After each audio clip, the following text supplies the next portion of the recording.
የአቶ ገዱ አንዳርጋቸው ፓርኪንግ ሲሰሩ የሚያሳየው ቪዲዮ ተከትሎ ብዙዎች ሐሳባቸውን ሲሰጡ ተመለከትኩኝ። ከፍላለ ማለት ነው። ስንት ብር ይከፈላል? አሁን ገብሼ የኢትዮጵያው ትልቅ ባለስልጣን አሜሪካን ሀገር ሄዶ ፓርኪንግ እየሰሩ ነው። ጉዳዩ መነጋገሪያ ሆኗል። ብልጽግና መንግስት ምን ያህል የሚያሳፍር ድርጅት እንደሆነ ኢትዮጵያን በምን ያህል ደረጃ ያዋረዳት እንደሆነ አቶ ገዱ አንዳርጋቸው ያለኝ ክብር በእጥፍ ነው የጨመረው።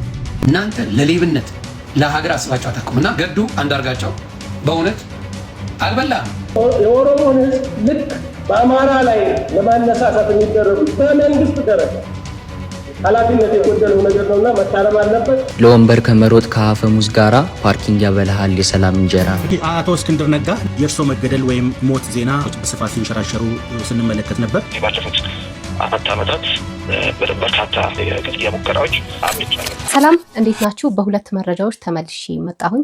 አቶ ገዱ አንዳርጋቸው ማለትም ከዚህ በፊት የአማራ ክልል ፕሬዝዳንት የነበሩት የጠቅላይ ሚኒስቴሩ አማካሪና የውጭ ጉዳይ ሚኒስቴር የነበሩት ማለት ነው፣ በአሁኑ ሰዓት በአሜሪካ ፓርኪንግ ስራ ላይ ተሰማርተው እየሰሩ ይገኛሉ። ይህ ጉዳይም ብዙሃኑን እያነጋገረ ይገኛል። ምንድነው የሚለውን በዚህ ቪዲዮ የምንመለከት ይሆናል። ሌላኛው ደግሞ ሰሞኑን እስክንድር ሞቷል ወይም ገድለውታል የሚባሉ መረጃዎች እየወጡ ነበረ። ይህም ፍጹም ውሸት እንደሆነና ነገር ግን የግድያ ሙከራ ተደርጎበት የተረፈ ከራሱ አንደበት ተሰምቷል።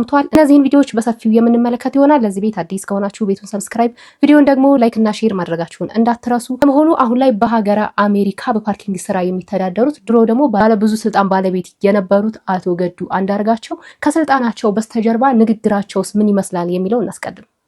በጣም አመሰግናለሁ።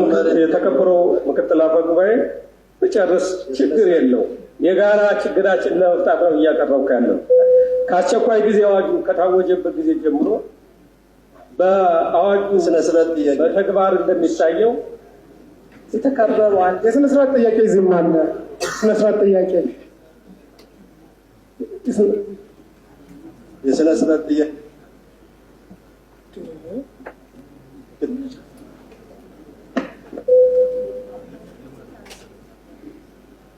ሳጥረው ካነሳውት ውጭ ሌላ ማሳሰቢያ ካለ ሌላ የማነሳው አንደኛ ከአዋጁ ውጭ ሌላው እያነሱ ያሉት የተከበሩ ምክር ቤት አባል መንግስትን ከስልጣን የሚወርድበት ነው። መንግስት ከስልጣን መውረድ የሚችለው በምርጫና በምርጫ ብቻ ነው። ይሄ ትክክል ስላልሆነ ቢታረሙ የሚል ሀሳብ ለማስቀመጥ ነው። አመሰግናለሁ። በጣም ተራራው አጠቃለው ወደ የሚቀጥለው እንሄዳለን። በአጠቃላይ እኔ ከድሩ ከአዋጁ መንፈስ አልወጣም። አሁንም ያልኩት ይሄ ከክልሉን ለማስተዳደር የቅቡልነት ችግር ስላለ ሁሉንም በማሳተፍ የጋራ መፍትሄ መፈለግ ይቻላል የሚል እምነት ስላለኝ ነው። ችግሩን በዘለቄታው ለመፍታት አሁን በአዋጁ በተግባር በዋለባቸው ጊዜ አንድ ሲንግላው ታደርጉ አንድ ብሔር አባላትን እንዲህ ለጥቃት በሚያጋልጥ መንገድ መሆኑ ራሱ ምን ያህል አስከፊ ነገር እንዳለ የሚያመለክት ነው። ሌላው አምስተኛ ማነሳው አሁን በአማራ ክልል በሚታየው የተቃውሞ እንቅስቃሴ ዋነኛ ተዋናዮች አርሶ አደሮች፣ ወጣቶች፣ ሰፊ የከተማ ነዋሪዎች ናቸው። ዋነኛ ጥያቄያቸው ሰርተን እንድንኖር ሰላም አትንሱን፣ የደረስንበት ላለው እየደረሰብን ላለው በደል ፍትህ ይሰጠን፣ በነፃነትና በዲሞክራሲ መንገድ ሀሳባችንን እንግለጽ ወዘተ የሚሉ ናቸው። አሁን ግን በተገላቢጦሽ እየሆነ ያለው ይሄ የራሳቸው ጥያቄ ሆኖ እያለ ሌሎችን ክልሎች አገይንስት አማራ ሞቢላይዝ ለማድረግ በተለይም ደግሞ ከኦሮሞ ህዝብ ጋር አንዳንድ የሚነሱ አገይንስት ኦሮሞ ይገቡኛል እዚህ ቤትም ጭምር የሚነሱ ሰምቻለሁ። ህዝብን ከህዝብ የሚያጋጭ እኛ እናልፋለን። ነገር ግን ህዝብን ከህዝብ የኦሮሞን ህዝብ ልክ በአማራ ላይ ለማነሳሳት የሚደረጉ በመንግስት ደረጃ ኃላፊነት የጎደለው ነገር ነውና መታረም አለበት። የምክር ቤት አባላት ይህንን አዋጅ ማጽደቅ የለባቸውም። ይህ ሆኖ የሚጸድቅ ከሆነ ይህ የአማራ ላይ እንዲፈጸም የታዘዘ የጊዜ ካልሆነ በስተቀር በየተራ ለሁሉም የሚደርሰው ይሆናል። ብታስጨርሱ ጥሩ ነበር። ይበቃውታል። የሰጡትን ማሳሰቢያ ስላልተቀበሉ በዚህ ብናበቃና ሰባተኛ የወሰደ ሰው ሰባተኛ በስልጣናቸው ባሉበት ጊዜ የሚናገሯቸው ንግግሮች እነዚህ ናቸው። ታዲያ እንደዚህ አይነት ንግግር ስለሚናገሩ ከኃላፊነታቸው ተነስተው ነበረ። በምትኩ ምንም አይነት ስልጣንና ምንም አይነት የስራ ኃላፊነት ሳይሰጣቸው ቤታቸው ለረጅም ጊዜ እንደተቀመጡም እየተወራ ነበር። ታዲያ ይህንን ተከትሎ ወደ ውጭ ሀገር ጥገኝነትን ጠይቀው እዛ ሂደዋል። አሁን ላይ በዚህ ሰዓት ደግሞ በሀገረ አሜሪካ የፓርኪንግ ስራ እየሰሩ ይገኛሉ። ብዙ ጉዳዮችን ለማስፈጸም ብዙ የኢትዮጵያን ጉዳዮችን ጥያቄዎችን ለማቅረብ የሄዱባት ቦታ አሁን ላይ የቀን ስራ እየሰሩባት ይገኛሉ። ይህ ጉዳይ ብዙሃኑን አነጋግሯል። ብዙሃኑ ይስቃል፣ ያፌዛል። ብዙሃኑ ደግሞ እየደገፋቸው ይገኛል። ቫሊዴሽን እዚህ ነው የሚደረገው። እዛ ሳልገዛ ነው የወጣሁት። አልገዛም። ለምን? ስለዚህ ትከፍላለህ ማለት ነው። ስንት ብር ነው የከፈለው? አሁን ገብቼ 15 ደቂቃ ሞልቶ አልሞላኝም። ካልሞላ ያስወጣሃል። 15 ደቂቃ ካልሞላ ያስወጣሃል።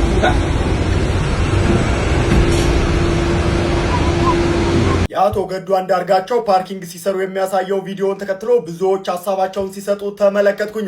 የኛ ሀገር ነገር በጣም ግራ የሚያጋባ ነገር ነው። የሚያሳፍርና የማያሳፍረው ነገር መለየት እስኪያቅተን ድረስ ማለት ነው። አቶ ገዱ አንዳርጋቸው የቀድሞ የአማራ ክልል ፕሬዝዳንት ናቸው። የጠቅላይ ሚኒስትሩ አማካሪ ነበሩ። የውጭ ጉዳይ ሚኒስቴር ነበሩ። አሁን ፓርኪንግ ይሰሩበታል በሚባለው አሜሪካ ዋይት ሃውስ ውስጥ ከአንዴም 2 3 4 ጊዜ ተመላልሰው በህዳሴ ግድብ ጉዳይ ላይ ሲደራደሩ የነበሩ ናቸው። ነገር ግን ሁሉ ነገር አለፈ። አሁን ደግሞ መደበኛ ህይወታቸውን ይኖራሉ።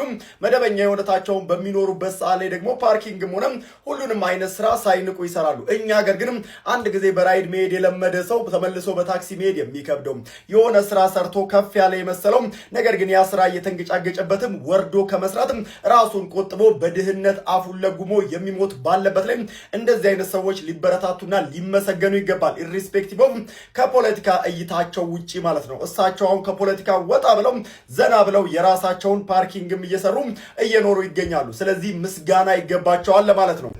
ገዱን እያመላለሳችሁት ነው እና ገዱ እንደተዋረደ አድርጋችሁ ልትነግሩን እየሞከራችሁ ያላችሁ ሰዎች የተዋረደው ሁለት አካል ነው። አንደኛ የኢትዮጵያ መንግስት ነው። በተለይ ለውጥ የሚባለው ብልጽግና መንግስት ምን ያህል የሚያሳፍር ድርጅት እንደሆነ ኢትዮጵያን በምን ያህል ደረጃ እያዋረዳት እንደሆነ ግልጽ ነው። ትናንትና የውጭ ጉዳይ ሚኒስቴር የነበረ ሰው በፖለቲካ አቋም ልዩነት ብቻ ከሀገር ተሰዶ ወጥቶ እንደ አንድ ተራ ሰው ፓርኪንግ ሲሰራ ማየት ለዚህ ለውጥ ለሚባለው መንግስት አሳፋሪ ነው። ሪሊ የሚያሳፍርና ሊሰቀጥጣቸው የሚገባ ነገር ነው። የእውነት በጣም የሚያሳፍር ነው። የአባይ ግድብ ተደራዳሪ ምንም ገንዘብ ተደራድሮ ያችን ፊርማ ቢያኖር ኖሮ እመኑኝ ዛሬ የት ነበር? በግሉ በት ሀገሬን አልሸጥም ብሎ ለግብጽ አልፈርምም ብሎ ትራምፕን አሳፍሮ ዛሬ ፓርኪንግ የሚሰራ ጀግና ነው። ለውጡ ነው ማፈር ያለበት። የክቡር ጠቅላይ ሚኒስትር ዶክተር አብይ አህመድ መንግስት ነው ሊያፈር የሚገባው። ገዱ ማምን ያሳፍረዋል። ሁለተኛ ሊያፈር የሚገባው የኢትዮጵያ ማህበረሰብ ነው። በተለይ አቅም ያላችሁ ገንዘብ ያላችሁ ሰዎች፣ ለአርቲስት ገንዘብ የምታሰባስቡ ሰዎች ለምሳሌ እና አዶናይ እስቲ ገንዘብ እንስራለት ምናምን ትለው የለ ለኔዮኒ ማኛ እናንተ ልታፍሩ ይገባቸዋል። እኔ I don't know how to support him but ብዙ ክብር የሚገባው ሰው ነው። ብዙ ሊረዳ የሚገባው ሰው ነው። ይሄ ሰው ላይብራሪ ነው ማለት ቁጭ ብሎ ያሳለፈውን ታሪክ ቢናገር ቤተ መዛግብት ነው። የተወደዳችሁ ታላላቆቻችንን እናክብር። እንደዚህ አይነት ሰዎች በእንደዚህ አይነት ቦታ ሲገኙ እንደ ማህበረሰብኛ ነን ማረፍ ያለብን። አሁን ለአዶናይ ሊዮኒ ማኛ ለምናምን ጥሪ ያቀርባለሁ። ለነ ብሩክ ሰለሞን ለነ ይሄ ማን ነው የህፃናቱን የሚሰራው ይሄ ሰውዬ በራሱ ተቋም ነው። ስለዚህ ከዚህ ከፓርኪንግ ስራ ልናወጣው ይገባል። ጎፈንድሚ እናዘጋጅለት፣ በስሙ ገንዘብ እንሰብስብለት፣ ከዛ በኋላ ሌላ ስራ እንዲሰራ ሁኔታዎችን እናመቻችለት። ቢሮ ቁጭ ብሎ ታሪኩን እየጻፈ መብላት ያለበት የከበረ ሰው ነው። የተዋረድነው እኛ ነን እንደ ዜጋ እንደ ኢትዮጵያዊ። እሱማ አንገት ከሚደፋ ብሎ ይሄ ተዋርዶ $6 እየለቀመ ፓርኪንግ እየሰራ ነው። እሱማ የከበረ ሰው ነው። እሱ ምን አሳፈረው? ቅሌታሞቹ እኛ ነን። ቅሌታሞቹ የኢትዮጵያ መንግስት ናቸው። ቅሌታሞቹ እንትኖች ናቸው። ለማንኛውም የተለያየ አዋርድ የሚያደርጉ ድርጅቶች አሉ፣ ዓለም አቀፍ ድርጅቶች በተለይ ከሙስና አንፃር እና ገዱን እንድትጠቁሙት ብዙ ክብርና ብዙ ሽልማት የሚገባው ሰው ስለሆነ በህይወት እያለ እንድናከብረው ጥሪ ያደርግላችኋለሁ። በዚህ አጋጣሚ አንዳንዶች አማራ ምናምን የምትሉ ሰዎች አላችሁ። ይሄ ውሸት ነው። ይሄ ኢቲስ ገዱ አማራ ሆኖ በጣም ብዙ ሙሰኛ እናውቃለን። አማራ ሆኖ ብዙ ሆዳደር እናውቃለን። አማራ ኢትዮጵያን ይምራ ምናምን የምትሉ ሰዎች እንደዚህ አይነት የቅሌታም ፖለቲካችሁን ተውት። የደንቆሮ ፖለቲካ ነው ማለት የዘር ፖለቲካን እየተቃወመን የዘር ፖለቲካ ኃጢአት ነው እያለን ሰው በምግባሩ መለካት አለበት እንጂ በዘሩ መለካት የለበትም እያለን የኦሮሞ ብልጽግና አዲስ አበባ የኔ ነች ይላል፣ ኦሮሞ ይላል የሚለውን እየተቃወመን ገዱ አማራ ስለሆነ ነው ምናምን የምትሉ ወራዳ ሰዎች ይሄንን ነገር ተውት። አያዋጣም። ገዱ ሰው ስለሆነ ነው። ኦሮሞ ሆኖ በጣም ብዙ ክብሩን የጠበቀ ሰው አለ። ኦሮሞ ብልጽግና ውስጥ እየኖሩ ሳይዘርፉ ለህሊናቸው የሚኖሩ ብዙ ሰዎች አሉ፣ የተሸፈኑ ሰዎች። የሰው አገሩ ምግባሩ ነው፣ ዘሩ አይደለም። ገዱ አንዳርጋቸው ፖለቲካል ጂኒየስ ላይሆን ይችላል፣ በት ንጹህ ህሊና አለ። ቢያንስ የድሃ ገንዘብ አልዘረፈ፣ ቢያንስ የንጹሃን ደም በእጁ የለም። ሶ it might be ገዱ it be ለማ it might be ጃዋር I don't know በት ንጹህ ህሊና ግለሰባዊ እንጂ ዘራዊ አይደለም። አማራ ስለሆነ ነው ምናምን አትበሉ። ይሄ እውነትን ማቆሸሽ ይባላል። ተባረኩልኝ። እናንተ ይህንን ቪዲዮ ስታዩ ምን ተሰማችሁ? ሐሳብና አስተያየታችሁን ኮሜንት ላይ አስቀምጡልኝ። ስለመናገር እኔም ሳየው መጀመሪያ በጣም አንጀቴን በልቶታል። በጣም ይሄ ነው ብዬ የምገልጸው አይነት ስሜት አልተሰማኝም።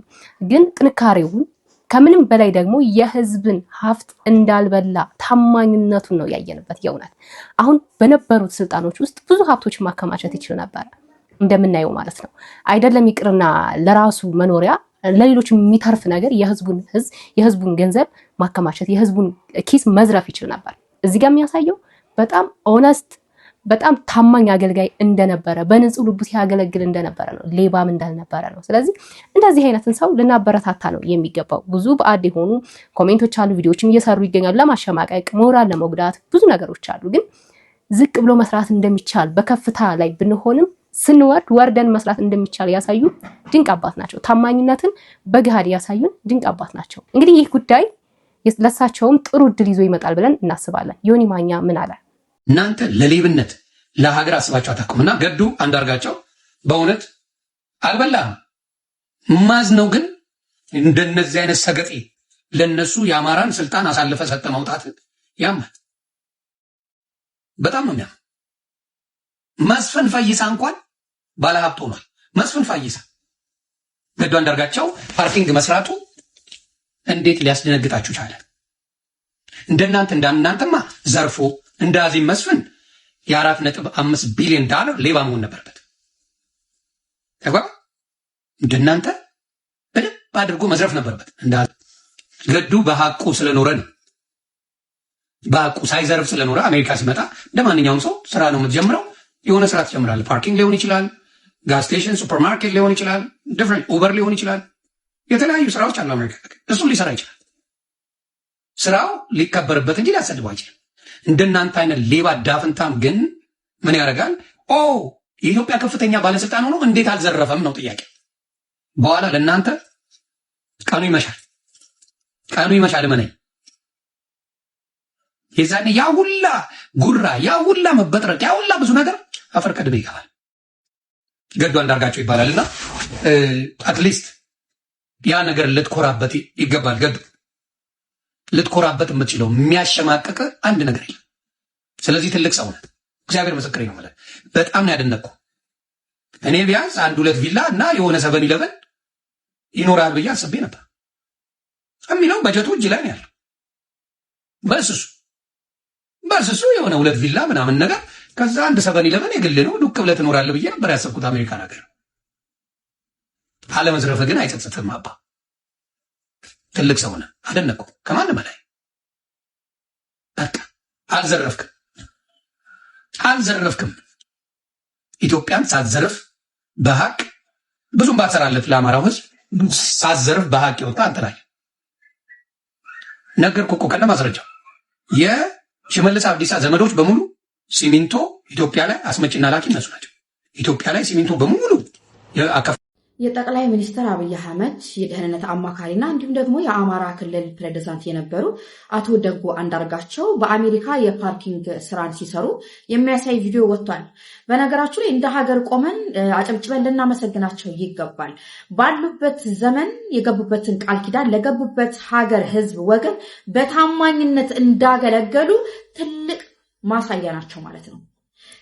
ስንት ባለስልጣናት ነው የ20 እና የ30 ሚሊዮን ቤትንና መኪና እያያዘ ያለው በህዝብ ደም፣ በህዝብ እንባ፣ በህዝብ ላም። የ4 ኪሎ ወንበር ናፋቂዎች ከአቶ ደጉ አንዳርጋቸው ተማሩ። በሚሊዮን የሚቆጠሩ ወጣቶችን እያሳጣችሁን ያላችሁ፣ ጦርነት እላያችን ላይ እየጎሰማችሁ ያላችሁ ባለስልጣኖች ከአቶ ደጉ አንዳርጋቸው ተማሩ። ሀገር ማለት ምን እንደሆነ፣ ህዝብ ማለት ምን እንደሆነ፣ ስልጣን ማለት ምን እንደሆነ እግዚአብሔር አምላክ ዘመኖትን ይባርክልን አቶ ደጉ አንዳርጋቸው። ምክንያቱም አንድች የሀገር የወገን ሀቅ እንዳልበሉ ትልቅ ማሳያ ናቸው።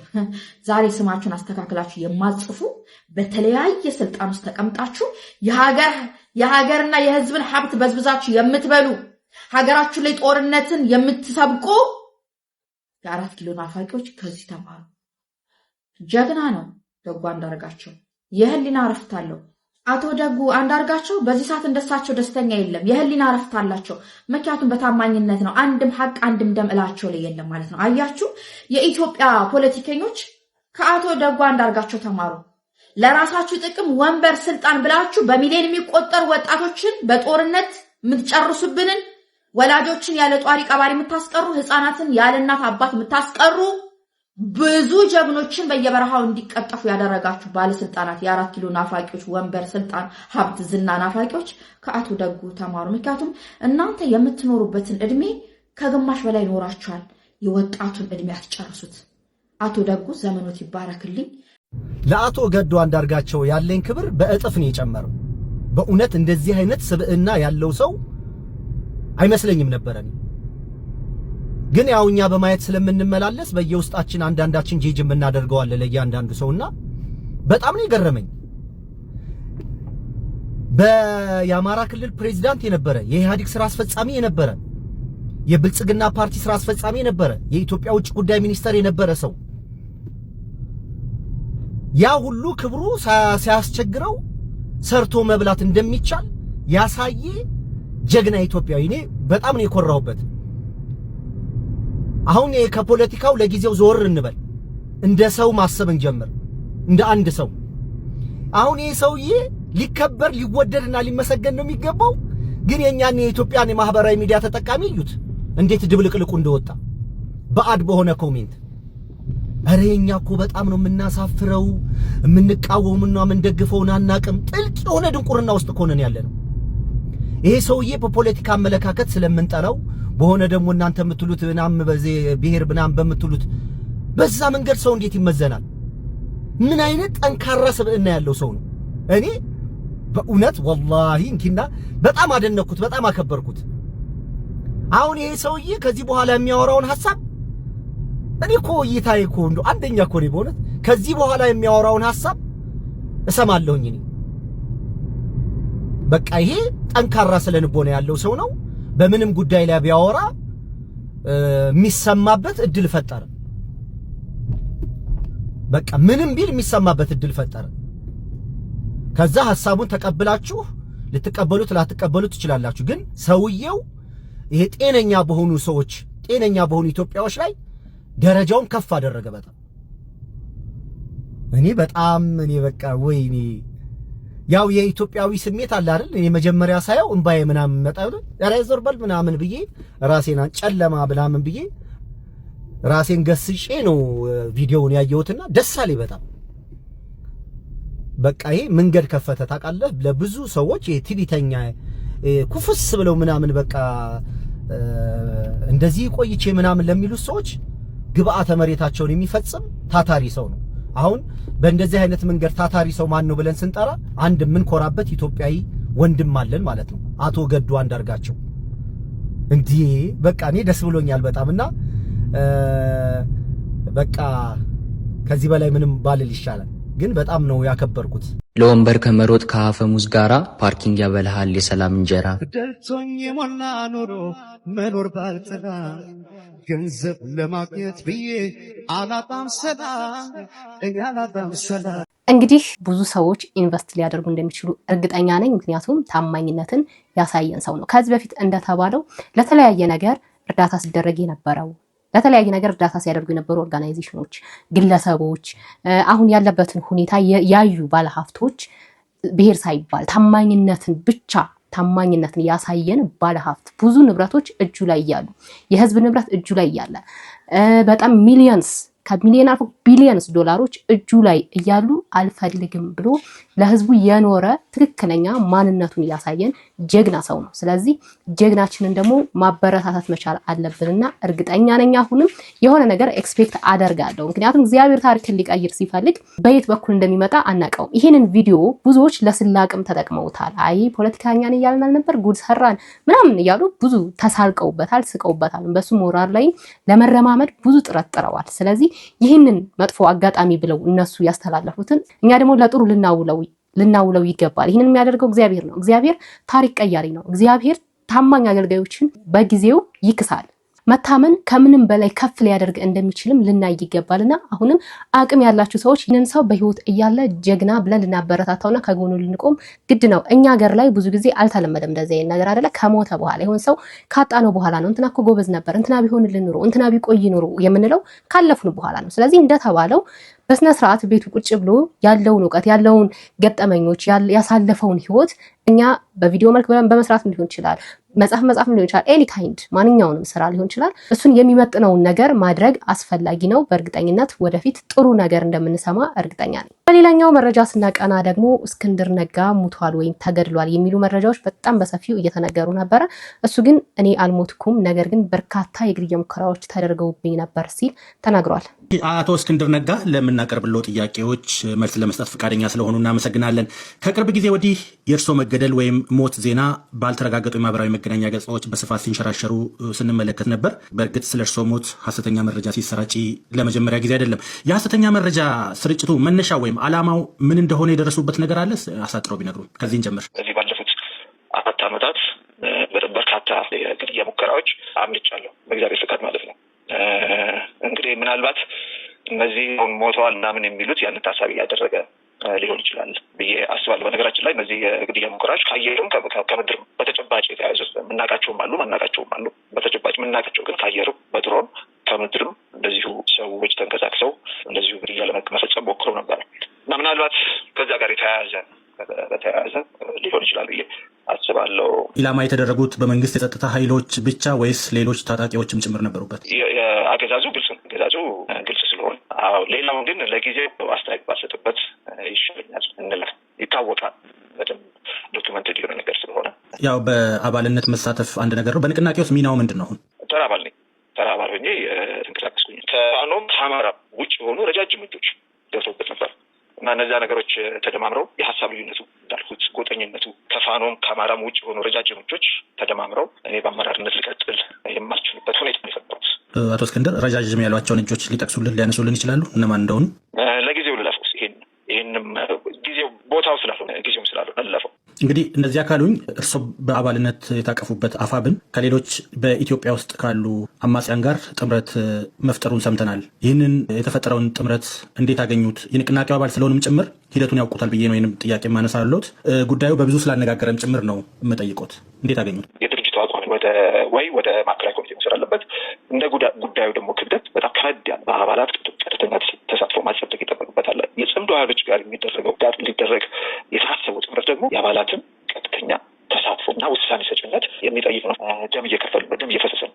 በሁለት በኩል ደም እየፈሰሰ ነው። በዛኛው በኩል ደም እየፈሰሰ ነው። ሁለቱም ኢትዮጵያውያን ብዙ ደም እየፈሰሰ ነው እና በዚህ ልክ ደም አፈጠር የማይባል ከተፈጠረ ይሄ ጉዳይ ቀጥታ ለሁሉም አባላት ቀርቦ ውሳኔ ሊሰጥበት ይገባል። የጀርባ ታሪካቸው በጽምዶ ኃይሎች ስር የተሰባሰቡት ድርጅቶች የጀርባ ታሪካቸው ስንመለከት በጸረ አማራነታቸውና በጸረ ኢትዮጵያዊነታቸው የሚታወቁ ናቸው። እኛ የለጠፍንባቸው ስም ሳይሆን ዓለም የሚያውቀው ማንነታቸው ነው። እንግዲህ እነሱ ያን ያስቀመጡበት የራሳቸው የወጣ ዓለም የራሳቸው ታሪክና ፖለቲካ የሚመለከቱበት መነጽር አለ። ያ ትክክል ነው ትክክል አይደለም የሚለው ሌላ ጉዳይ ሆኖ እንደ ፋኖ የወጣ ነው ከእነዚህ ኃይሎች ጋር ለመታገል ነው ብለን ደማችን እያፈሰስን አሁን ያለው የአፋብን አመራር ድርጅታዊ ጉባኤ በህጋዊና ዲሞክራሲያዊ መንገድ ያልተመረጠና የፋኖን አንድነት ለማሳለጥ በጊዜያዊነት የተዋቀረ የሽግግር አመራር ነው። እንዳልኩት ከ7 ወር በፊት አፋሃድና አፋብሃ ተዋህደው አፋብንን ሲመሰርቱ ድርጅታዊ ጉባኤ አልተደረገም። ምንድን ነው የተደረገው? ድርጅታዊ ጉባኤ በሂደት ይደረጋል። ለጊዜው ይህንን አንድነት የሚያሳልጥ የሽግግር ጊዜ አመራር መዋቀር አለበት ተብሎ ጊዜያዊ አመራር በምደባ መጣው። በምርጫ ሳይሆን በምደባ የተሰየመው ማለት ነው። ስለዚህ ዋና ተልእኮ የተሰጠው ተልእኮ ይህን አንድነት ማሳለጥ እና የተቀባይነት አለ በጊዜያዊነት በተዋቀሩ ሙቷል ተብሎ የነበረው እስክንድር ነጋ በዚህ መልክ መኖሩንና ስላለበት ሁኔታ እየተናገረ ይገኛል። እንግዲህ ማንም ሰው እንዲሞት ማንም አይፈልግም። ማንም ሰው የሚታገለው እውነት አለኝ ብሎ ያለው ነገር ተጨቁኛለሁ፣ ያለው ነገር ትክክል አይደለም፣ ስርዓቱ መስተካከል አለበት ብሎ በፍትሃዊ መልክ ሲጠይቅ ያ የጠየቀው አካል ደግሞ መልስ አልሰጥለት ሲል በራሴ ወይ ችግሮችን እፈታለሁ ብሎ ነው። ይሄ ሁሉ ከመምጣቱ በፊት ግን መጀመሪያውኑ አገራችን ላይ ሰላም ቢሆን፣ መጀመሪያውኑ የሁሉም ሰው ድምጽ ቢሰማ፣ ሰው በነፃነት እንዲኖር ቢፈቀድለት አሁን ላይ የምናየው ወጣቶች አያልቁም፣ የምናየው ደም አይፈስም፣ ብዙ ችግሮች አይፈጠሩም፣ እናቶች አያነቡም፣ የእናቶችን እንባ አንመለከትም ነበርና እግዚአብሔር አምላክ ፍቅሩን ያምጣልን። የድሮዋን ኢትዮጵያ አንድነታችን የምትሰበክባት ተቻችለን ተከባብረና ተዋደን የምንኖርባትን ኢትዮጵያ ይመልስልን። ፕሮግራማችን ይህንን ይመስል ነበረ። በሌላ በአዲስ ቪዲዮ ተመልሼ እስከመመጣ ድረስ ለዚህ ቤት አዲስ ከሆናችሁ ቤቱን ሰብስክራይብ፣ ቪዲዮን ደግሞ ላይክ እና ሼር ማድረጋችሁን እንዳትረሱ። እግዚአብሔር አምላክ ኢትዮጵያ ሀገራችንና ኦርቶዶክስ ሃይማኖታችንን ይጠብቅልን። ቸር ቆዩ።